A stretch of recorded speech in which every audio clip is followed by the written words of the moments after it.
The Smoking Lie. Introduction, an invitation to a new awareness. Are you holding this book because you're trying to quit smoking? Maybe you're worried about someone you love, a son, a daughter, a friend, who seems trapped in a habit they can't explain or escape. Or perhaps you're just curious. You want to understand how we got here. How did a small device that looks like a USB stick or a neatly rolled paper tube become the reason millions of people lose their health, their money, and their freedom? This book is not a lecture. I will not tell you, for the 1000th time, that smoking is bad for you. You already know that. Smokers know it better than anyone. They feel it every morning when they wake up with a tight chest. They see it in the money that vanishes from their pocket. They taste it in the dullness of their food. And I will not ask you to quit tomorrow using nothing but willpower. Because willpower alone is not enough to fight a $100 billion machine that was scientifically engineered to keep you addicted. This book is something else entirely. In the pages that follow, I will take you on a journey into the secret world of the tobacco industry. We will stand inside a hidden laboratory in Richmond, Virginia, where a young scientist named Victor Denoble made a discovery that could have changed everything. Until his lab was shut down, his rats were killed, and he was ordered to disappear. We will walk the hallways of high schools where teenagers hide their vapes in their sleeves, not knowing they are part of an experiment that has been running for decades. We will hear the voices of parents who watch their children gasp for air in ICU beds, and the stories of young people who thought vaping was just flavored water until their lungs started to fail. And then we will turn the lens inward. We will look at what nicotine does to your brain, how it rewires your reward system, how it makes you need it to feel normal, how it turns a choice into a compulsion. We will name your triggers, the coffee, the stress, the boredom, the social rituals that have become entangled with smoking. We will walk through withdrawal together, not hiding its difficulty, but preparing you for what to expect and how to survive it. And finally, we will build a plan, step by step, day by day. A plan that doesn't depend on hope or luck or sheer force of will. A plan that gives you structure, options, and confidence. This is not a book that will shame you. If you have tried to quit and failed, you are not a failure. Most smokers try to quit 5, 10, 15 times before they succeed. Each attempt teaches you something. Each attempt makes you stronger. You are not broken. You are not a lost cause. You are a human being whose brain was hijacked by a chemical that was delivered through a product designed by an industry that has spent billions hiding the truth.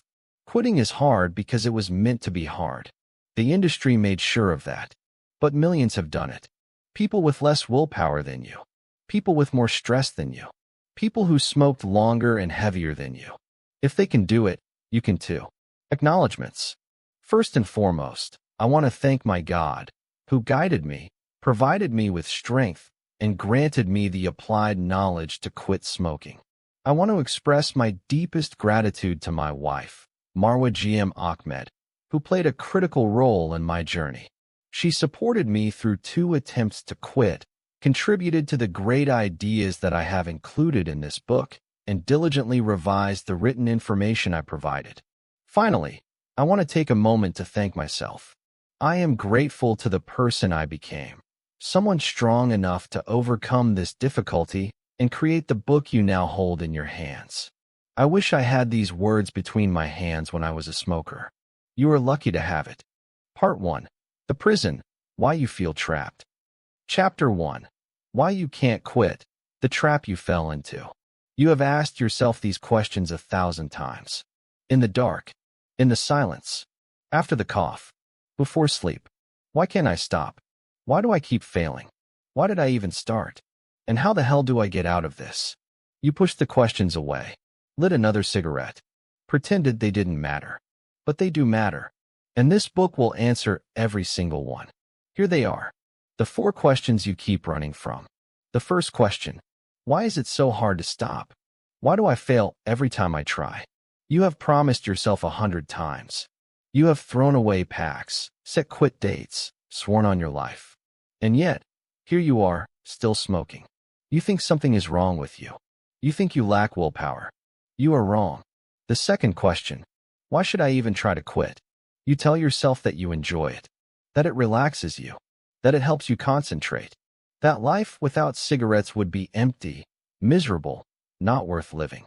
You have built a fortress of excuses. This book will show you that every single one of them is a lie. The third question, why did I start smoking in the first place? You were young, curious.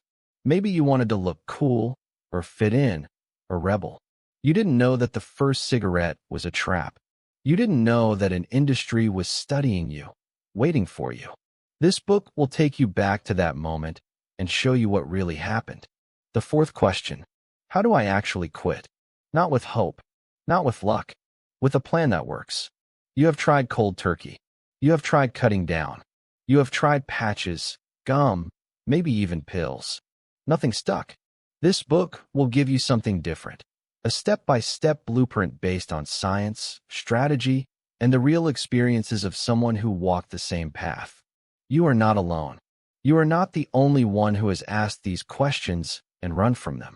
You are not the only one who has tried and failed, tried and failed, tried and failed again. Millions of smokers have stood exactly where you stand right now. They have felt the same confusion, the same shame, the same fear. I know because I was one of them. And I know there is a way out. Why I wrote this book? I wrote this book because I know what it feels like to be trapped. My name is Dr. Mohammed Farouk Kamal Ali. I am an entomologist. I am not a health doctor or a psychologist. But I was a smoker for 7 years. A pack a day, sometimes more. It started in elementary school. My father used to send me to buy his cigarettes. I watched my friends smoke. I was curious. I wanted to try. So I tried. Then life got harder.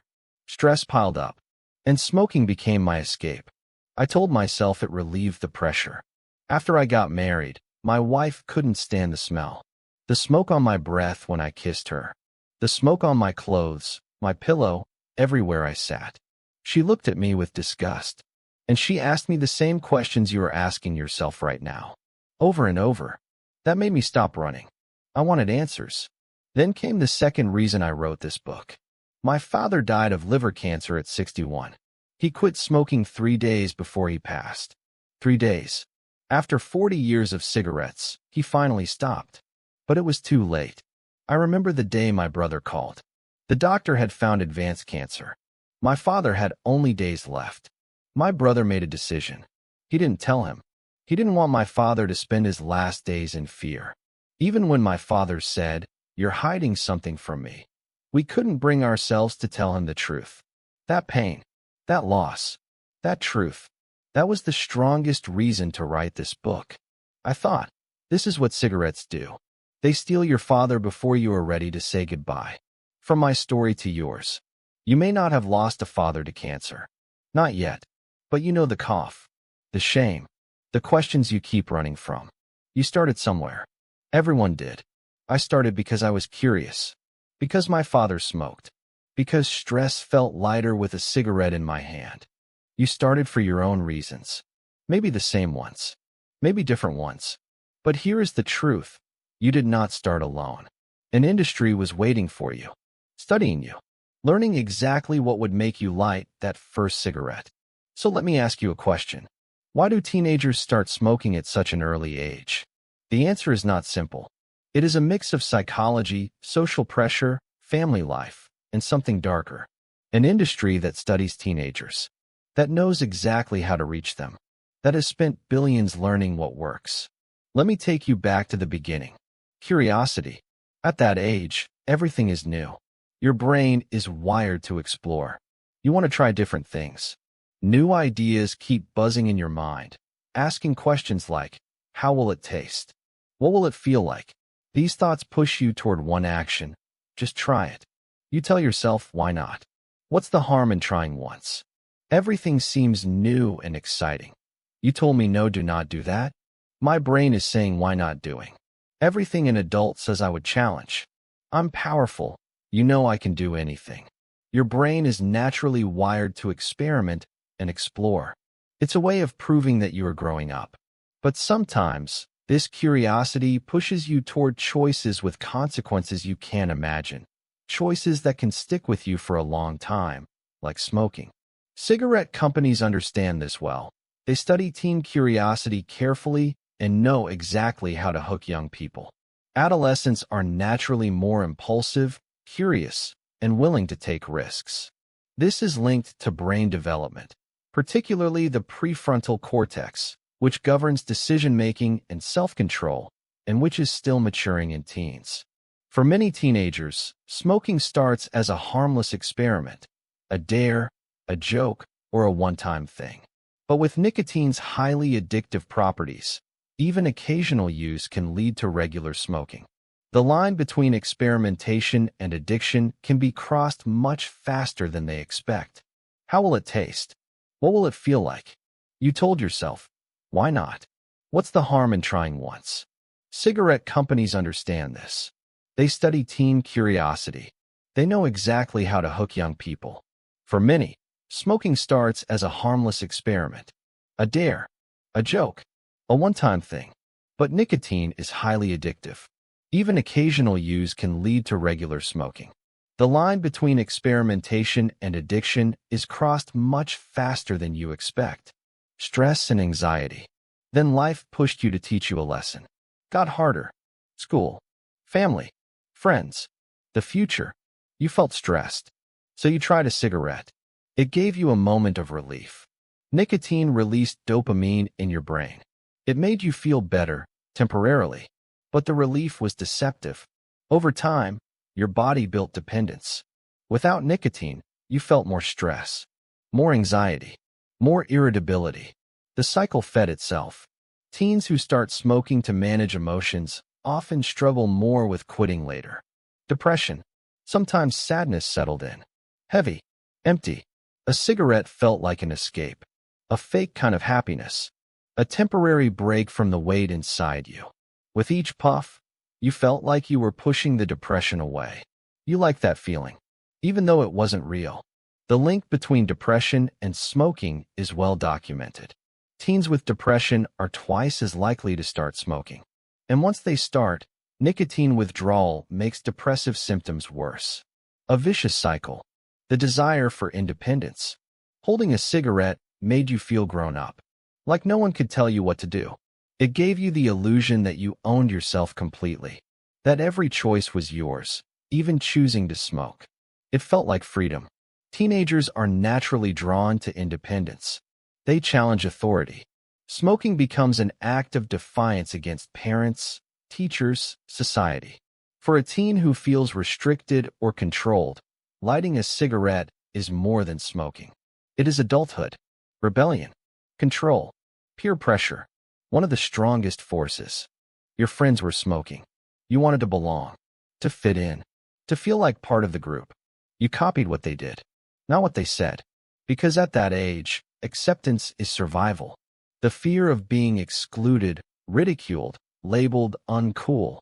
It overrides everything. In many schools, cigarettes became social currency. A way to bond, to share, to make friends. The pressure can be subtle or direct, but it remains one of the strongest reasons teens start smoking. Family influence. Arguments at home increase the urge to smoke. A way to escape, to calm down, to forget the stress.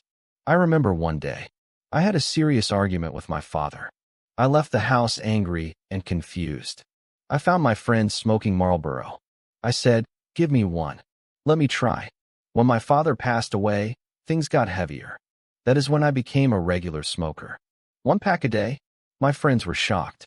They asked how I became a smoker so fast. I told them, in one day, with one decision, I became this. I felt proud at the time, like I could choose my own destiny. I thought it was a strong decision, maybe even a good one. But that single choice trapped me for more than 7 years. If your parents smoked, it became normal. Cigarettes were available. Maybe you even bought them for your father, like I did for mine. The line between their habit and mine blurred before you noticed. Beyond the family, living in communities where smoking is common increases exposure. Lack of supervision, poor school, engagement, Economic hardship. All create environments where smoking becomes routine. Rebellion. I'm stubborn, one smoker said. I will never stop, even if you tell me it harms me. You are not controlling my life. I am free. Risky things make me feel more alive. Many teens view smoking as a rite of passage, a mark of maturity. The act of holding and smoking a cigarette, especially in secret, gives a false sense of power. They don't know they are entering a cycle of addiction. They think they are choosing freedom. Instead, they are choosing a cage. Media and marketing. You watch an action movie. You see the actors, the way they smoke. Suddenly you feel that rush. Wow, I want to smoke too. The way they hold the cigarette. The confidence. The attitude. It creates a fake image of power and control. But it is all carefully designed. These scenes are not random. They are crafted to make smoking look cool. To get more people, especially young people, hooked.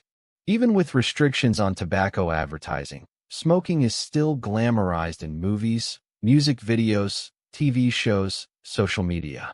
Celebrities, influencers, fictional characters, all shown smoking in ways that look stylish, romantic, rebellious, artistic. A character lighting a cigarette in a dramatic scene. An influencer posting with a cigarette. These images subtly normalize the behavior. They plant the idea that smoking is fashionable or emotionally expressive. The seed is planted, and the industry waters it. Easy access. Anywhere. Anytime. If you have a little money, you can buy cigarettes. No questions. No resistance. You smoke, hang out with friends, talk, laugh, have fun. Cigarettes become part of the routine, part of how you spend time together. No one stopped you, so you kept going. Flavored products. This was my favorite part, one smoker said. Chocolate-flavored cigarettes. What a taste, what a feeling. They made smoking seem fun and harmless. Then came the fruit flavors, bright and exciting. I wanted to try them all. Flavors mask the harshness of tobacco. They make the poison taste sweet. Packs labeled with flavors like menthol, cherry, or ice burst seem less harmful, more enjoyable. The colors, green for menthol, pink for strawberry, blue for mint, add to the appeal. This is not an accident. This is a strategy designed to hook young users before they understand what hooked means. The packaging trap. Cigarette packs are not just containers. They are silent advertisements. Every brand sells an image. Marlboro sells masculinity. Camel sells adventure. Newport sells freshness. Parliament sells elegance. American Spirit sells a lie. Every brand preys on a different fear. These choices are not random. They use color, psychology, and emotion to influence how you feel. Teenagers are drawn to bold colors and sleek designs. They want to look cool, adventurous, health-conscious. The packaging hooks them before they understand what they are buying. Color is not innocent. It is engineered. Light shades like white, silver, or pale blue say mild and light. They suggest less harm. It is a lie. Gold and black say luxury and strength. Also a lie. Misleading language makes it worse. Smooth, fresh, ultra, natural. These are not facts. They are marketing. They make poison seem safe. Even health warnings are hidden, placed at the bottom, surrounded by bright colors. Made small. You see them, but you don't really see them. You were not weak for starting. You were targeted. What comes next? Now you know how you fell into the trap. You know the reasons. The curiosity, the stress, the depression, the need to belong, the family patterns, the rebellion, the media lies, the easy access, the sweet flavors, the silent advertisements. You were not weak. You were targeted. In the next chapter, I will show you the two-headed monster that lives inside your brain, habit and addiction. They work together. They keep you smoking. And when you understand them, you can finally break free. Turn the page. End of chapter 1.